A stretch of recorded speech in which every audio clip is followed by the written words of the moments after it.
Hi hello friends, நம்ம இன்றைக்கி பார்த்திங்கன்னா மாங்காய் மண்டி தான் பார்க்க போகிறோம். நல்ல வெல்லம் போட்டு செம்ம டேஸ்ட்டு, நல்ல உப்பு உரப்பு பெருங்காயத்தோட அவ்வளோ ஒரு டேஸ்ட்டுங்க. நல்லா ஒயிட் ரைஸ் போட்டு சாதம் போட்டு பிசைஞ்சு சாப்பிட்டாலும் அவ்வளோ ஒரு டேஸ்ட்டாக இருக்கும். 4 மாங்காய் நான் எடுத்துக்கிட்டேன்.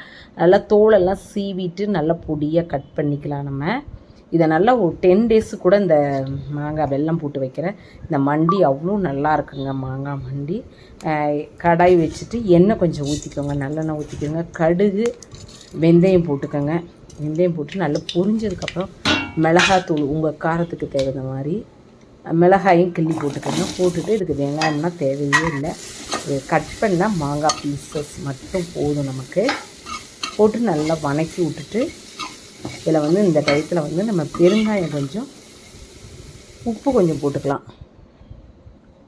நல்லா சூப்பராக இருக்கும். தயிர் சாப்பிட்டு சொல்லவே வேண்டாம், அவ்வளோ ஒரு டேஸ்டியாக இருக்குங்க. உப்பு போட்டுட்டு நல்லா தண்ணி நம்ம தேவைக்கேற்ப நல்லா கூடையே நல்லா 2 டம்ளர் 3 டம்ளர் ஊற்றிக்கலாம். ஊற்றி நல்லா கொதி வரணுங்க. கொதி வர்றப்ப நல்லா ஒரு 150 கிராம் வெல்லம் போட்டுக்கலாம். அதில் வெல்லம் போட்டு நல்லா கொதிச்சுக்கணுங்க. நல்லா நைஸாக அது ஒரு மாதிரி வரும்.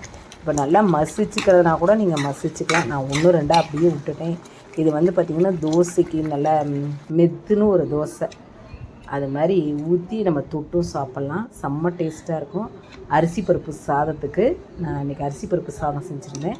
சூப்பர் காம்பினேஷன், அவ்வளோ ஒரு டேஸ்ட்டாக இருந்துச்சு. அரிசி பருப்பு சாதத்துக்கு